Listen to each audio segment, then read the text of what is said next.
There's been a few things that Gary Lineker has said over the years, and as a commentator on a public service broadcaster, he does have to be conscious of the comments that he makes. I'm thinking the most recent one was when he was over.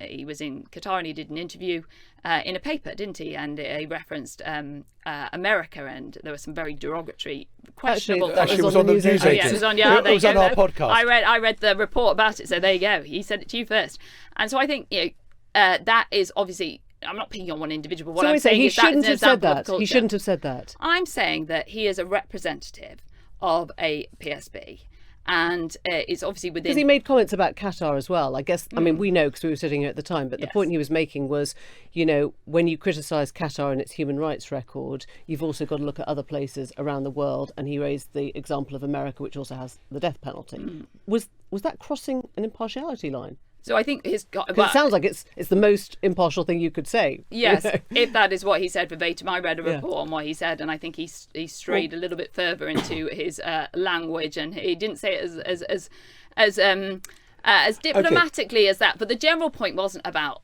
this is one individual, this is the problem for the BBC. The problem of the BBC is Gary Lineker. That's not the problem. What I was doing was using a range of examples to show that is highlighting a culture which allows that kind of behaviour and accepts it. Okay, and what what they need to deal with. Okay, and what about a BBC board member saying to staff on a programme, you shouldn't ask questions that cast Brexit in a negative light? Now, surely we ask questions that are in any light.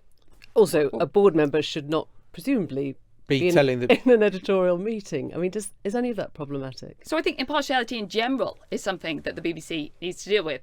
Yes, the BBC, when you're interviewing, need to be able to give challenging, be able to present challenging questions, both from all perspectives. That's the nature of journalism, isn't it? So Robbie Gibb, who was former Director of Communications for Theresa May, who now a BBC board member, should not have said that to staff. No, I wasn't in that room, so I don't know who said what and what happened. So I can't really comment on what happened in a room that I wasn't there. We can read it to you because it's in Harry Lambert's piece for the New Statesman, and he describes the editorial meeting in which Robbie Gibb goes in and says... But again, I'm hearing all of this secondhand, so I just want to caveat with, I wasn't in the room. I don't know. Robbie Gibb was frustrated during the period by the reporting he believed that cast Brexit in a negative light.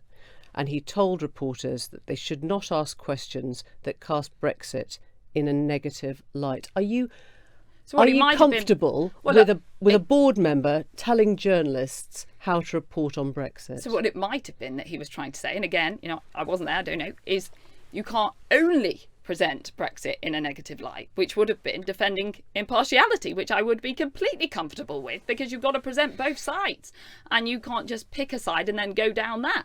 So it may well be that it was that. And I know Robbie Gibb, and that is my instinct of what he would have been saying, because he's so passionate about impartiality. The Newsagents. This is a Global Player original podcast.